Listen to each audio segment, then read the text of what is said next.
All right. This is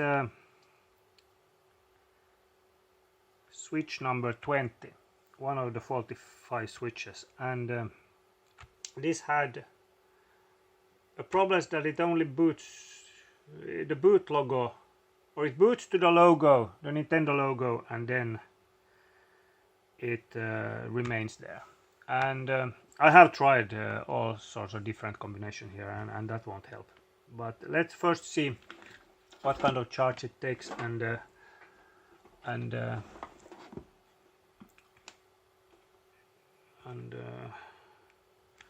let's see what happens.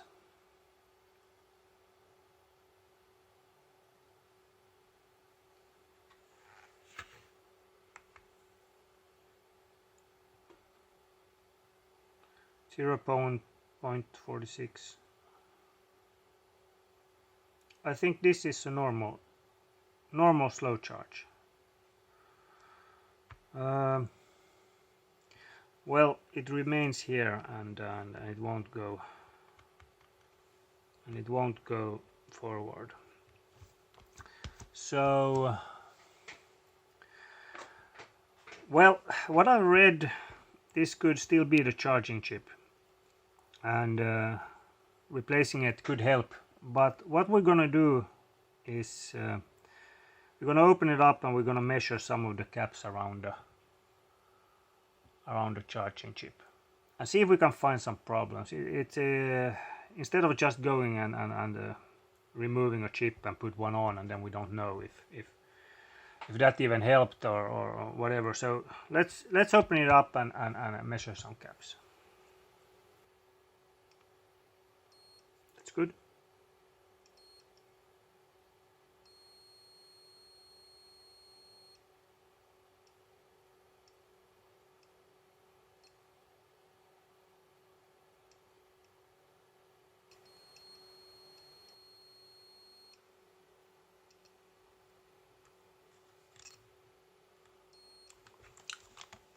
Everything looks good here.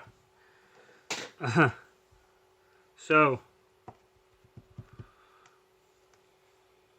yeah, I'm gonna see if I can, with this RCM tool, push something into this so we can get at least something to show on the screen other than that boot logo, and hopefully it won't get bricked all the way.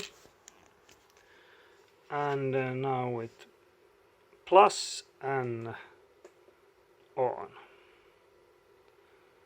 and that should basically be it. If it turns on, I should try again, but it didn't turn on. And now when I plug this in, it should say RCM OK and be green. Let's see. So let's plug this in now. There. And RCM OK. Alright, so we actually have connections to the switch, and now we're gonna inject the payload. Let's see what happens. I will press inject, and now I will film this. Something's happening.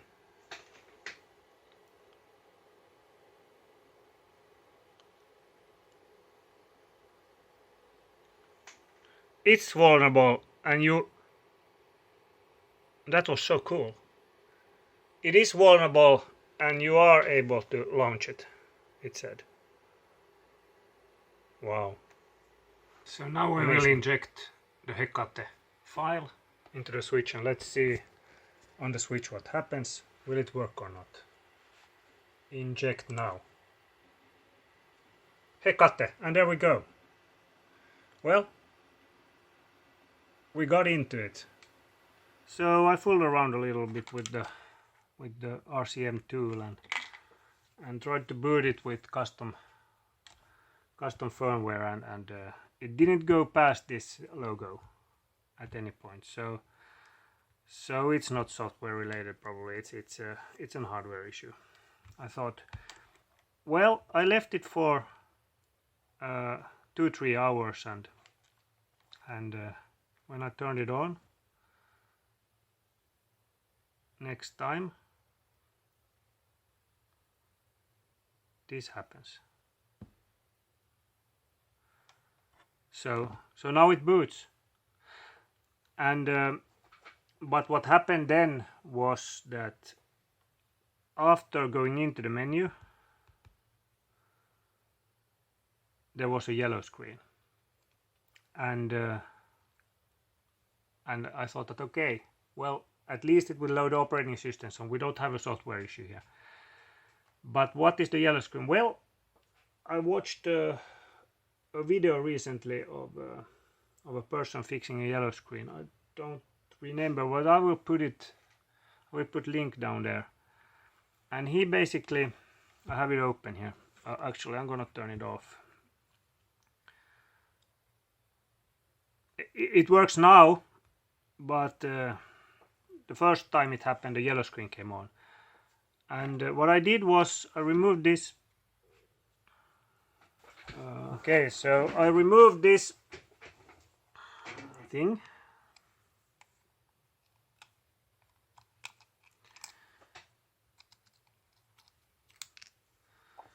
And I pressed a little bit on this chip. And after I pressed on it and put this back,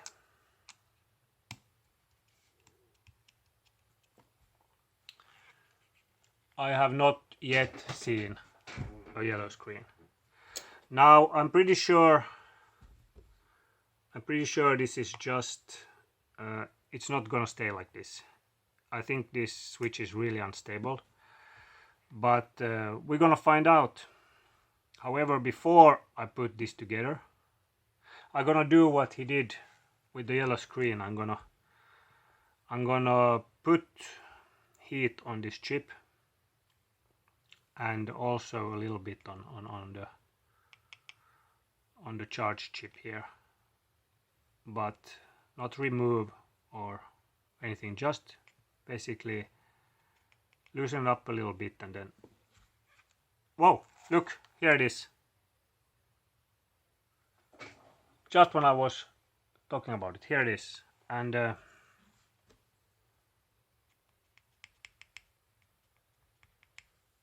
yeah, well, there we go. So that's what I'm going to do.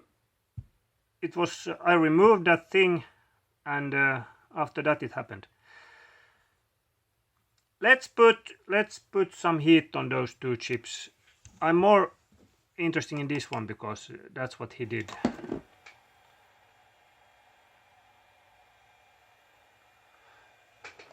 Okay, actually I'm not going to heat this. I'm just going to heat this.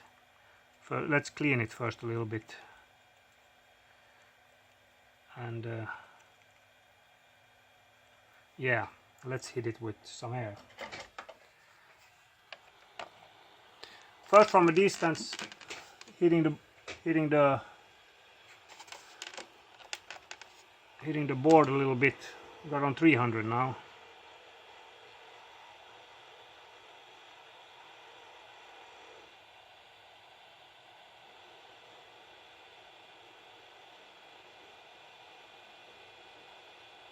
Also, this I'm not gonna hit with any 400. I'm just gonna do it with something like 340. All right, let's go.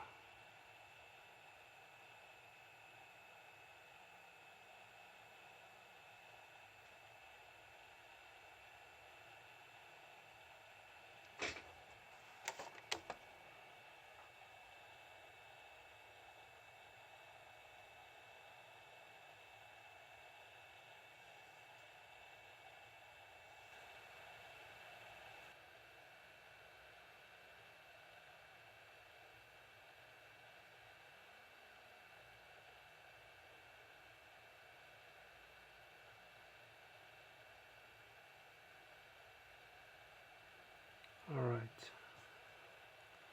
Maybe that's good.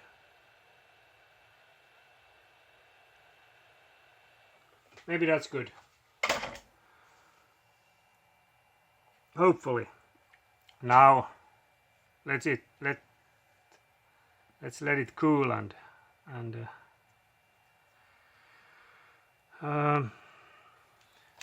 Okay, well, I removed the tape, I cleaned it a little bit, and it boots fine. And now I'm gonna clean it some more. I'm gonna put some paste on here, and then I put everything back together, and then we test it. Well, I've been trying it out a little bit. I've been updating it, and it seems to function just fine right now. So I would say that at this time, switch number 20 is fixed. So if the orange screen comes back, or if there is another issue, I will do an update on the switch number 20. But as of this time, it's working. Right, hello. And this is now next day, 24 hours later. I had to get some Joy-Cons. I bought them today. I didn't have any, but I needed them for more testing. I haven't found anything wrong with this. It works absolutely fine. I don't have a game cartridge, so I can't play any game. But I downloaded Fallout Shelter, so I'm gonna play that a little bit. But at this moment, I don't see anything wrong with this. It's working fine. But what did I learn? Well, when I have, or if anyone have the logo on the screen and it won't go forward, it could be that it is because of this chip right here, or maybe only the connection here. So what I would do, well, first you can try combinations to get it to factory reset, but if you can't factory reset it, then I would open it up and I would clean this and test it. And if that doesn't work, I would try to reheat this. Basically, since it fixes the orange screen, it could also fix the logo, staying on the logo screen, because that's what I had. It was just luck, basically, that the orange screen came up. Otherwise, I wouldn't know that this was an orange screen error. So yeah, well, that's what I did. And number 20 is now fixed, and it's charging. So yeah, thank you very much.